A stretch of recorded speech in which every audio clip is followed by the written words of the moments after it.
At this convention last year, we voted to change the status of St. George's Seattle from parish to mission, thereby making Bishop Greg Rickel the new rector of St. George's in Lake City neighborhood. In the course of the 5 months following convention, he decided that with only 17 pledging households and the number of mounting debts, that the congregation was no longer viable. And he ordered that it be closed in May of this past year. However, he made clear that the outreach ministries and the long history of ministry to the poor by St. George's needed to continue, and he also wanted any new mission in Lake City to engage young adults in ministry in fulfillment of one of our diocesan mission imperatives. So he asked the Vestry of St. Andrews in Green Lake to take on this challenge, and we've responded by creating the Church in the Round Community Center, and our next 3 speakers, Rebecca Kirkpatrick, Justin Enright, and Eric Mason, are going to talk a little bit about that process.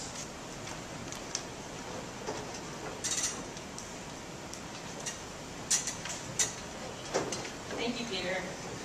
As Peter mentioned, I am Rebecca Kirkpatrick, and I'm the Associate Rector at St. Andrew's Episcopal Church in Seattle.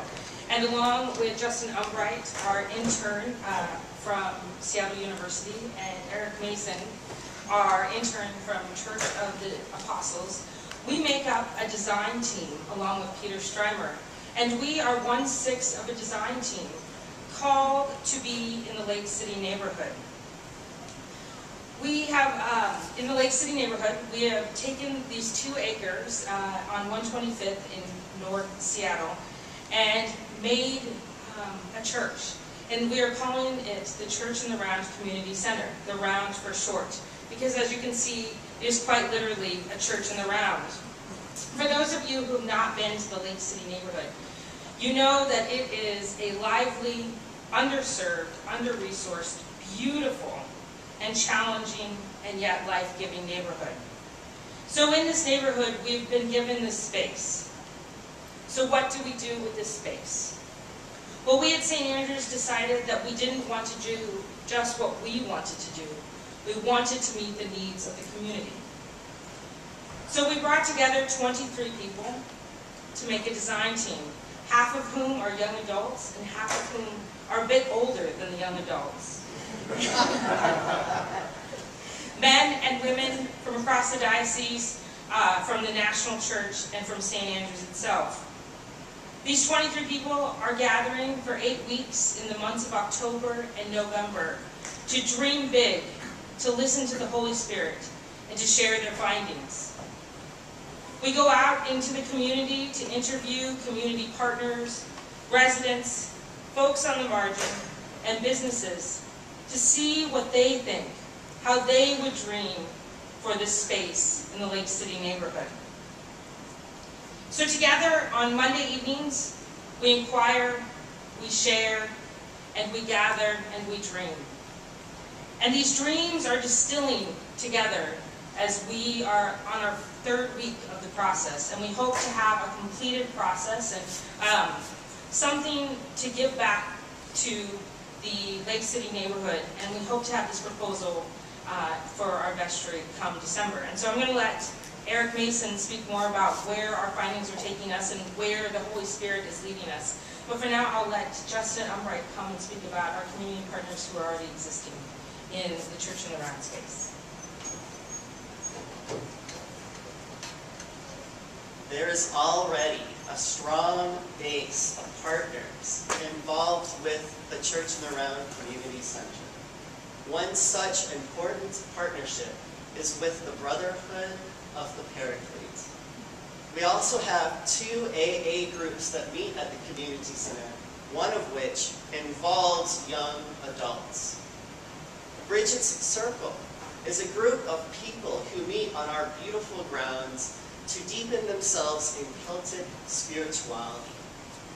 The Stop, Drop, and Roll program is a feeding program that involves the whole community, our church neighbors in the Lake City area that meet to feed the hungry on Sundays. And our largest partnership is a preschool, a Montessori-based preschool that meets during the week. If we do nothing but provide a safe space for our partners, we will have succeeded. But we do have many dreams and visions ahead in store for this community. And as we go forward in this design, our partners that are currently involved with the community center will continue to be that base of ministry at the Church in the Round.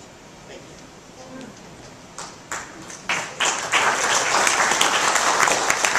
And as to talk about where we're going, and we actually don't know where we're going yet, so I don't know if I have a lot to say.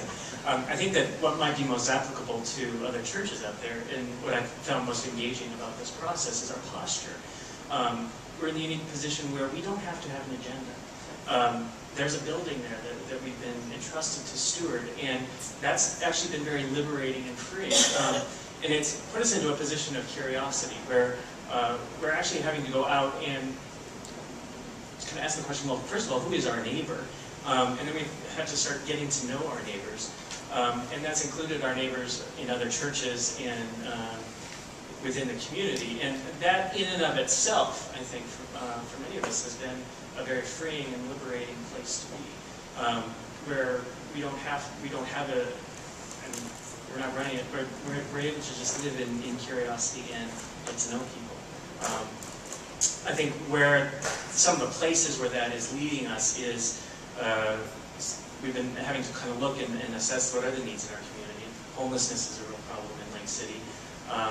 There is a need for after-school programs, safe places for youth in our community.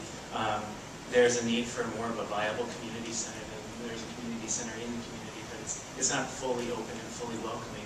And so a place to create a place of welcome, to allow this, I mean, to be what the Episcopal Church wants to be, is a welcoming place, and allow it to be a place where the community can feel like they have a place in the church, even though they're not necessarily buying into, or I mean, participating in the Eucharistic life of the church. They're able to kind of see themselves as being part of this community center as well. So I think in all of its vagueness is where it's at. So.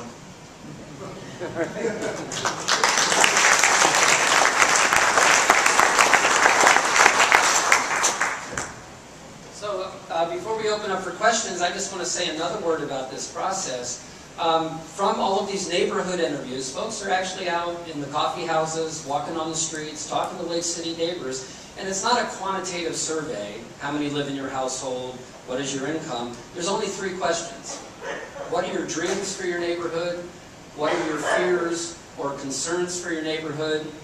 How could a new community center address those? And so it's really this open-ended, qualitative conversation. And the very first interviews were our elders on the design team, the 11 of us who are slightly older, conducted interviews with our 11 young adults. So that we are participant observers in this process. We have agency in standing ourselves. Our own dreams and visions are part of the vision.